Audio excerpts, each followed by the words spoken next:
History runs deep in the veins of West Sussex. Once occupied by the Romans, Anglo-Saxons and Tudors, it's home to some of Britain's best-known castles, stately homes and gardens. In the picturesque market town of Arundel, I met up with local historian Mark Phillips.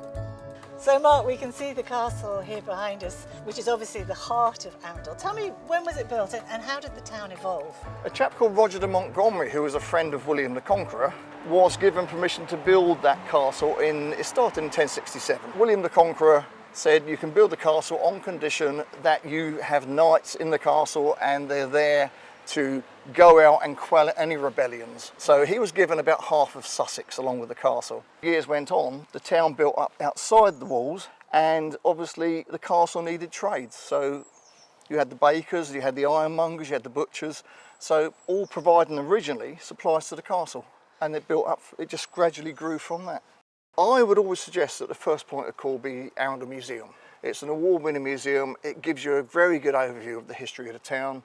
They can advise about walking tours, etc. The castle is closed during the winter months, but it's actually really advantageous to come when it's not so busy, isn't it? Oh, definitely. I mean, you've got less traffic, less people. We have beautiful restaurants that are very popular. We have beautiful cafes, eclectic shops, plus all the castle grounds, the castle park, all surrounding. Yeah. You could have walks around there. It's beautiful all times of year. 20 minutes drive from Arundel, the Weald and Downland Living Museum brings local history to life. Museum director Simon Wardell explains what there is to see. We're in 40 acres of lovely Sussex countryside. We're very proud of our fairly unique collection, 53 historical structures and buildings that have been rescued over the last 50 years from around the area that we represent. There's a time band from Saxon to the Edwardian period represented on the site. We're stood in front of some buildings which were rescued from Crawley High Streets. Oh, and there was really? a redevelopment going on there. And just over your shoulder we've got a market hall from Titchfield. So this is all about conserving the past but keeping history alive, really. That's it, that's spot on. Conservation is at the forefront of what we do here. And to add to that, you have interpreters, don't you, to help people get into even more detail?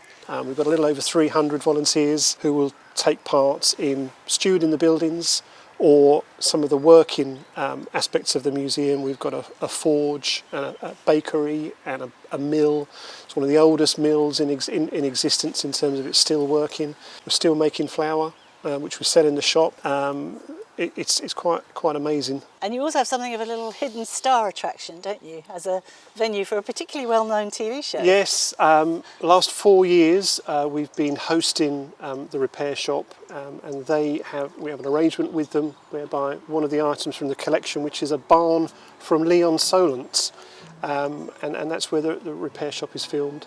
No photography allowed, but at least we know it's here. Absolutely, yeah. Moving on to Fishbourne Roman Palace and Gardens, just outside Chichester, museum curator Rob Simmons gave me the overview. We are the largest domestic Roman building north of the Alps, and we are massive, and we're very, very early, built in AD 75. We house some of the earliest mosaics and some of the best mosaics, I think, in Britain. Tell me about some of the exhibits you have here. Well, my favourite, just behind you, and that's one of the early ones, one of the black and white floors, AD 75, but the quality of that floor and sophistication of its design is absolutely world class. And if you're lucky, when the sun comes in, it just gives it this really mystical quality. It's atmospheric, isn't it? And to think Roman feet trod on that floor 2,000 years ago gives you shivers. It does, it really does. My favourite is this one over here, which is practically perfect. That's about 150 AD 160, but yeah, it's a beautiful thing, it really is. And in terms of getting here, how easy is it to access? We've got Fishbourne railway station just up the road, it's a 5-minute walk away, and local buses. The trains are about an hour and a half out of London, so it couldn't be simpler. And if you wanted to come for a longer stay for a weekend, there's plenty of other historical interest in this area, isn't there? Yeah, well, you've got Chichester itself, which is a beautiful walled Roman city. The Novia Museum. For me, I like to get out onto the Downs and explore, and I absolutely love Kingley Vale, which is a site of more archaeological features than you could possibly imagine.